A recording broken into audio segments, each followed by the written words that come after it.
Part 4, Scientology, the Good, the Bad, and the Ugly. The first 3 articles, Parts 3, 4, and 5, deal with the good.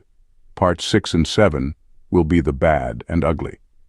One of the main criticisms of Scientology in our Christian culture is that it does not teach about and worship God, Jesus, and the Bible. This is true.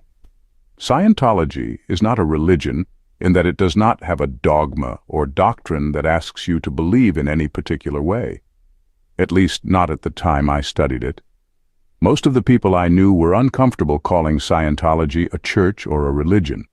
Setting it up as a church was supposedly justified for 2 reasons: as a protection of its right to exist and to get tax-exempt status. This will be covered in another article under the umbrella of bad and ugly, and there is certainly plenty of bad and ugly to come. What Scientology was for me, and those in our church mission at that time, was a place to gain spiritual and mental knowledge for us and others. This was accomplished by reading the text and testing its validity in our lives. A lot of what I learned I already knew. It was organized in such a way that I could connect the dots, as it is called. The teaching doesn't dictate who and what God is, but instead gives the knowledge to find God for oneself. No writing I have ever read that L. Ron Hubbard wrote states that there is no God. In fact, in one of the early books, there is a description of all life divided into 8 sections called the 8 dynamics. It is described in a series of 8 concentric circles as urges toward survival. In the center is self. Second is family or procreation. Third is groups. Fourth is humanity. The 5th circle holds life forms such as plants and animals. The 6th material, mountains, prairies, and seas. The 7th is spirits. And finally, the 8th is the God dynamic. In this case, the God dynamic is the outermost ring, giving it seniority over the rest.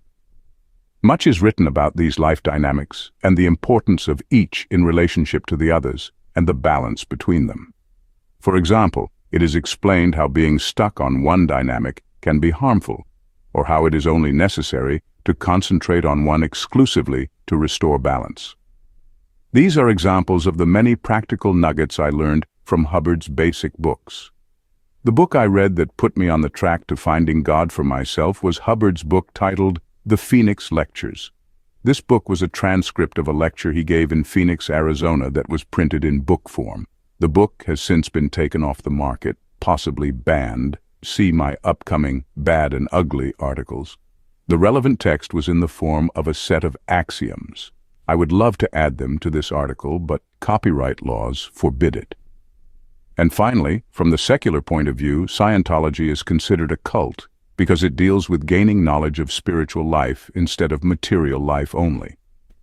As Forrest Gump said, and that is all I have to say about that. To read more, visit my website shadetreemusings.com for more captivating stories. For updates and more engaging content, follow me on Facebook, YouTube, and Instagram. Until next time, this is Jerry Pritchett.